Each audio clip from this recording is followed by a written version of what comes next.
So part two of the national debt, and like I said, the US is about to hit their national debt ceiling, which is going to have a direct correlation with the UK. So let's again continue just looking at the statistics. This is all freedom of information, um, information that you can get online. Because the government has to make that information available, but they don't want to they don't want you to know about that. So let's carry on looking through these.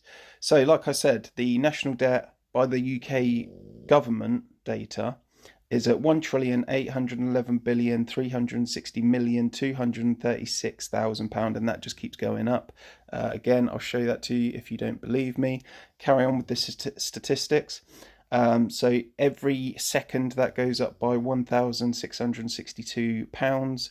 That's just on interest. That's not even paying back the debt. That's just on interest. Debt per citizen. So that's everyone that lives in the UK. That's 69 million people.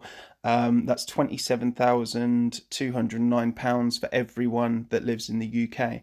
That doesn't take into consideration people that are unable to work, the elderly that have already retired, anything like that. That's just debt per citizen. If you live in the UK, you owe £27,209. There you go.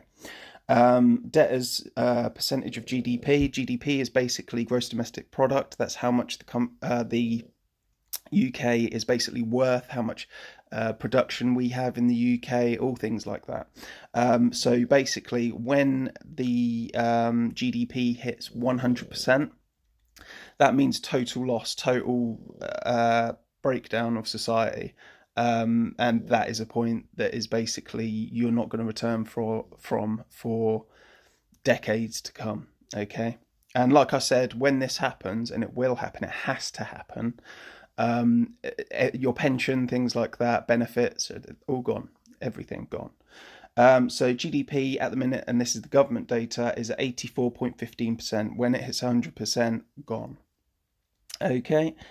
So that's the government information. Okay. And by their statistics, by their data, the GDP of England is at 2,159,421,499,288. Okay. So just keep that in mind because we're at 1,811,000,000,000. Okay. So not looking good. If you go on to other data, so keep in mind that by the government's statistics, Britain is worth 1.8 billion. So if you go on to other statistics, they actually put the UK debt at 2 trillion